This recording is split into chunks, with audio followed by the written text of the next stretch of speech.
Salut et bienvenue dans cette nouvelle vidéo. Aujourd'hui, tout comme dans la vidéo précédente, nous allons parler d'entrepreneuriat. Simplement parce que le temps est venu pour que chacun puisse user de son talent pour créer sa propre entreprise. Que tu sois employé, peu importe ton statut ou au chômage, cette vidéo va te donner 4 raisons pour lesquelles tu dois créer et développer ta propre entreprise. La chose la plus importante que tout individu doit savoir pour éclore et réussir sa vie sur cette terre, peu importe qui il est, quelle est sa situation sociale et où il vit sur cette terre, c'est de savoir qu'il a un talent. Je ne sais pas ce que tes parents, tes enseignants ou même tes amis t'ont dit à propos de ce dont tu es capable ou incapable dans cette vie. Mais la seule chose dont je suis sûr et certain, c'est que tu possèdes un talent. Et le jour où tu découvres ce talent, tu seras capable d'un nombre incalculable de prouesses que tu n'aurais jamais pu imaginer. Chacun de nous sur cette terre a reçu un talent depuis sa conception. Sa responsabilité est de le rechercher, de le cultiver pour servir le reste de l'humanité. Nous naissons certes avec ce talent, mais c'est de notre responsabilité de le découvrir, de le polir et de servir ses fruits au reste de l'humanité. L'humanité a compté, compte et comptera encore assez d'individus qui passent inéluctablement à côté de leur vie simplement parce qu'ils ne prennent pas le temps de savoir qui ils sont et pour quelles raisons ils sont sur cette terre et comment réaliser cette raison.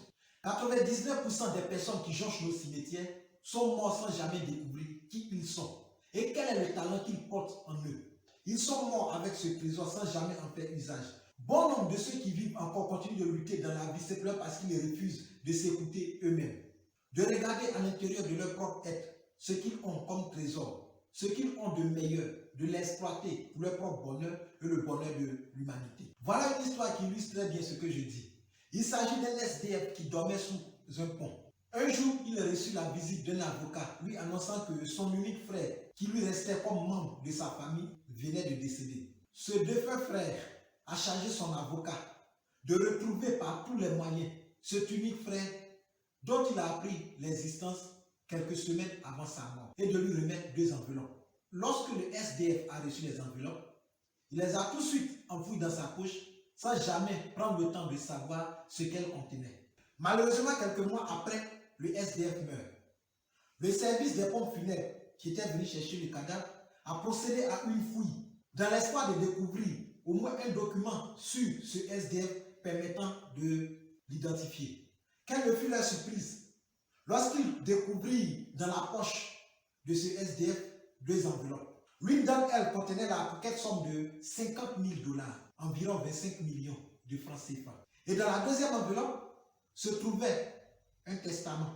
C'est-à-dire que le défunt frère a laissé à ce SDF tout ce qu'il avait comme bien immobilier ou mobilier. Et cela se chiffrait à une hauteur de 1 milliard de $, c'est-à-dire au moins 500 milliards de francs CFA. La conclusion, c'est que cet SDF est mort dans une pauvreté totale pendant qu'il avait dans ses poches de quoi subvenir à tous ses besoins, de quoi acheter tout ce dont il avait besoin. Mais étant donné qu'il n'a jamais pris le temps d'ouvrir ces 2 enveloppes, il n'a jamais pu découvrir qu'est-ce qu'elles contenaient. C'est ce que beaucoup d'entre nous font. C'est ce que la plupart de ceux qui jonchent nos cimetières, dont je viens de parler tout à l'heure, ont fait. Ils ne prennent pas le temps d'ouvrir l'enveloppe qu'ils sont pour découvrir qui est au-dedans d'eux-mêmes. Qu'est-ce que celui qui est au-dedans d'eux est capable de faire? Ils meurent avec ce talent enfoui en eux sans jamais le découvrir ni l'exploiter. Raison numéro 2. Beaucoup d'entre nous travaillent par nécessité et non par appel. Le legs de la colonisation, surtout la colonisation française, nous a laissé une mentalité de dépendance cliente. Sur 100 personnes que tu prendras, 80% d'entre elles préféreront travailler pour quelqu'un d'autre afin d'encaisser un salaire à la fin du mois plutôt que de se mettre à leur propre compte. La jeunesse trouve plus facile de faire de grandes études, d'avoir de grands diplômes et de venir rechercher un emploi qui leur est le plus souvent octroyé par quelqu'un qui n'a même pas la moitié du niveau du diplôme qu'il possède. Mais la question qui subsiste est, parmi tous ces employés que nous sommes, combien parmi nous aiment réellement le travail qu'ils font? D'après les études menées sur cette question, la majorité des employés éprouvent du dégoût ou une aversion totale pour le travail qu'ils font, pour leur patron, pour leurs collègues et j'en passe. Ils vont donc à ce boulot, non pas dans un esprit d'homme libre, mais dans un esprit d'esclave. Ils font ce qu'ils font par nécessité, simplement parce qu'ils doivent payer des factures. Le résultat de tout cela est qu'ils vivent une vie malheureuse, compressée, comprimée, déprimée, simplement parce que 5, voire 6 jours sur 7, pendant 9 ou 10 heures, ils doivent être présents à ce boulot. La seule chose que tu dois faire afin d'arrêter ce massacre de ta propre personne, c'est de créer ta propre entreprise basée sur ton talent personnel afin de faire ce que tu aimes et qui fait ton bonheur. La troisième raison pour laquelle tu dois créer ta propre entreprise, c'est que ton salaire ne te rendra jamais riche. Aucun individu sur cette terre ne peut espérer être riche en travaillant pour un salaire, peu importe le montant de ce salaire. La raison en est que lorsque tu es payé à des cents, tu dépenseras des cents. Lorsque tu es payé à des 1000, tu dépenseras des 1000. Et lorsque tu es payé à des millions, tu dépenseras des millions. Le système est fait de telle sorte que aucun employé ne peut se targuer d'être satisfait de son salaire. Nous cherchons tous, d'une manière ou d'une autre, une augmentation de salaire de la part de notre employeur. Simplement parce que le niveau de la vie, surtout économique, augmente chaque jour. Et nous sommes obligés de faire face à tous ces problèmes économiques lorsqu'ils se présentent. Et à la fin, c'est-à-dire à la retraite, on se retrouve sans rien. On verra les ex-fonctionnaires qui iront faire la queue devant les banques pour encaisser leur pension. Les ex-employés du privé iront aussi faire la queue devant les caisses d'épargne pour encaisser leur pension. Et le même cycle reprend sans fin avec les nouveaux employés. Mais toi qui regardes cette vidéo, qu'il n'en soit pas ainsi pour toi. Si tu es un employé, peu importe ton titre, que tu sois directeur général de société d'État, que tu sois ministre, que tu sois enseignant, que tu sois technicien de surface, je te demande une seule chose. Commence à réfléchir à créer une entreprise qui répond à ton talent. Je ne te demande pas de quitter ton emploi. Je te demande simplement de créer une entreprise qui répond à ton talent personnel et d'en faire ta raison de vivre. Pourquoi, me demanderais-tu? Simplement parce que le salaire que ton employeur te paie est juste pour te maintenir en vie 30 jours, afin que tu reviennes travailler pour lui encore 30 jours, ainsi de suite. Il serait donc absurde de passer toute la vigueur de ta vie à travailler pour ce salaire. Tu dois te réaliser.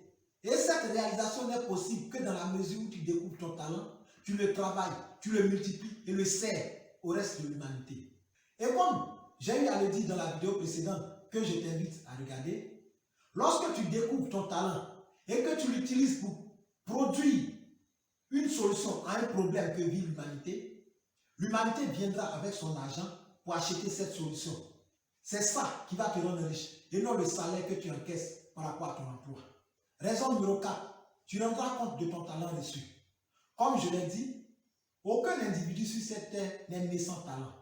La seule question qui te sera posée à la fin de ta vie est: qu'as-tu fait de ton talent? Est-ce que tu l'as fait fructifier ou est-ce que tu l'as enterré? Comme j'ai eu à le dire, au moins 80% des employés font des boulots qu'ils n'aiment pas. Ils travaillent simplement parce qu'ils doivent payer des factures. Ils développent pour la plus grande part d'entre eux des compétences vis-à-vis de cet emploi. Mais le problème est qu'ils ne sont pas faits pour ce genre de job. Ils deviennent comme des goyaviers qui produisent des mangues. Cela est simplement contre nature. La compétence est différente du talent. Pour le simple fait que la compétence est acquise, mais le talent est inné. On naît avec son talent. Aujourd'hui, par exemple, beaucoup de jeunes s'adonnent au football simplement parce qu'ils se disent qu'ils réussiront plus vite et auront assez d'argent. Mais à la fin, ils sont désillusionnés et ils ne peuvent pas briller. Le fait est que jouer au ballon n'est pas le talent qu'ils ont reçu. Ils se sont mis au football pour des raisons purement matérielles et non pour satisfaire l'appel de leur âme qui désire s'exprimer au travers de leur talent reçu. Il y a une différence entre quelqu'un qui travaille avec son talent et quelqu'un qui travaille avec ses compétences.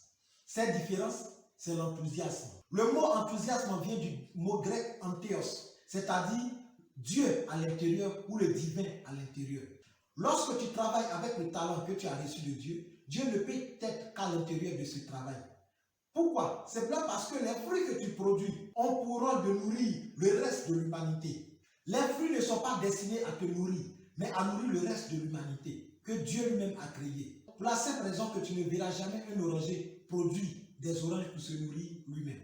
Si tu fais un boulot que tu n'aimes pas juste à cause du salaire, tu ne produis pas de fruits, tu produis des feuilles. Et c'est ce qui arrive à un figuier qui produit seulement des feuilles. On le coupe et on les jette au feu des difficultés de la vie. Sais-tu ce qui arrive à un serviteur qui ne fait pas fructifier son talent? On lui arrache ce talent et on le donne à celui qui fait fructifier ses siens. Et ce serviteur, on le jette au feu des tourments, des difficultés de la vie. C'est pour cette raison que des gens travaillent toute leur vie, mais n'arrivent pas à jouir convenablement des fruits de leur travail, n'arrivent pas à prospérer dans leur travail, n'arrivent pas à avancer dans leur travail. La simple raison, ce n'est pas le talent qu'ils ont reçu. Ils produisent des feuilles. Et lorsque tu produis des feuilles, on te jette dans les difficultés de la vie. Et tu seras dans les tourments tout le long de ta vie. Tu ne pourras pas bénéficier des fruits de ton travail. Tu ne pourras pas bénéficier du salaire de ton travail. Tu ne pourras pas bénéficier des avantages de ton travail. Tu ne pourras pas bénéficier du bonheur que procure le travail. Parce que le mésusage de ton talent va t'éloigner de ce bonheur. Et toute ta vie, tu vas lutter. Tu veux être heureux ou heureuse. Découvre, fais fructifier ton talent et serre-le. C'est à cette seule condition que tu seras heureux ou heureuse dans cette vie. Nous voilà au thème de cette vidéo. Je l'espère qu'elle t'a été utile. Dans la prochaine vidéo, je te dirai comment découvrir ton talent. Mais bien avant, partage cette vidéo au maximum et va t'abonner à ma chaîne YouTube pour encore plus de vidéos. C'était Jean de Paul Descent pour vous apporter la connaissance afin de vous porter au sommet du succès dans chaque domaine de votre vie.